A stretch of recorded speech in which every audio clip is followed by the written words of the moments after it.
Well, we are stunned that Devin is being charged at all. I think it's important to note that even the charges they did levy today deal with his conduct after Mr. Brooks was shot. There's no charge for any action that he took, before the shooting or during the shooting. And in fact, he didn't do anything. You've seen on the video that the officers got into a struggle with Mr. Brooks. Our client, Devin, was actually injured in that struggle. He smacked his head very hard on the pavement. He was later diagnosed with a concussion.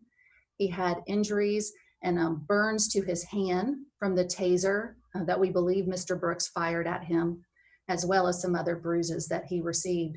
And you can tell on the video that as the other officer and Mr. Brooks run away from where the struggle initially began, that Devin is slow to get up, slow to follow. He's still reeling from that head injury that he had. So we think his conduct on scene that day was appropriate. He acted the way a police officer absolutely ought to have acted.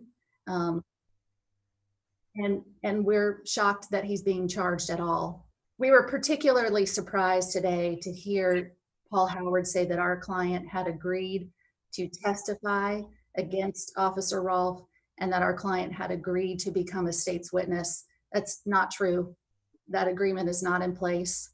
We are cooperating with their investigation. Devin did go down yesterday and speak to the assistant district attorney and investigator, told them the facts and what he saw and what is the truth, and he will continue to do that. I think that the DA's office, the district attorney's office, ought to be ashamed of themselves for charging Devin in the first place.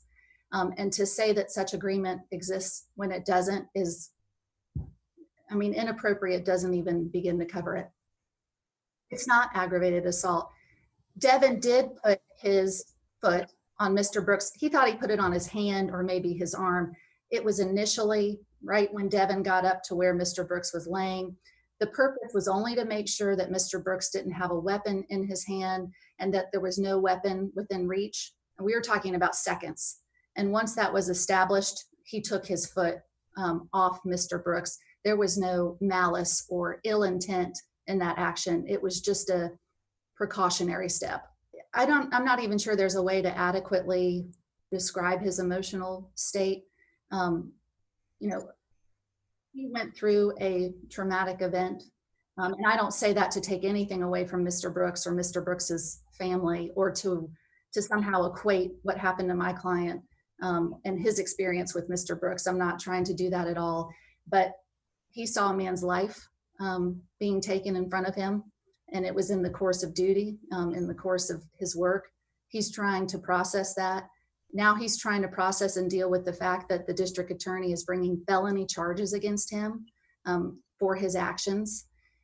So I'm not even sure there's a word that really adequately describes his emotional state at this time.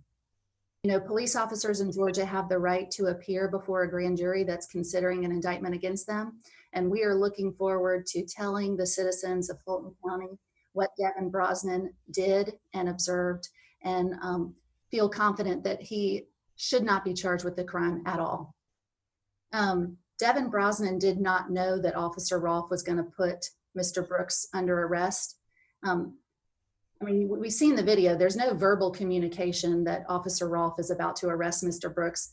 And it's not like they had some kind of, wink or nod. So Devin didn't know that Officer Rolfe was getting ready to arrest Mr. Brooks, until the officer said, okay, he said something like, I'm going to have you put your hands, I think you've had too much to drink. Can you put your hands behind your back? And that's when Devin followed his training and moved in to just assist Officer Rolfe with putting the handcuffs on Mr. Brooks.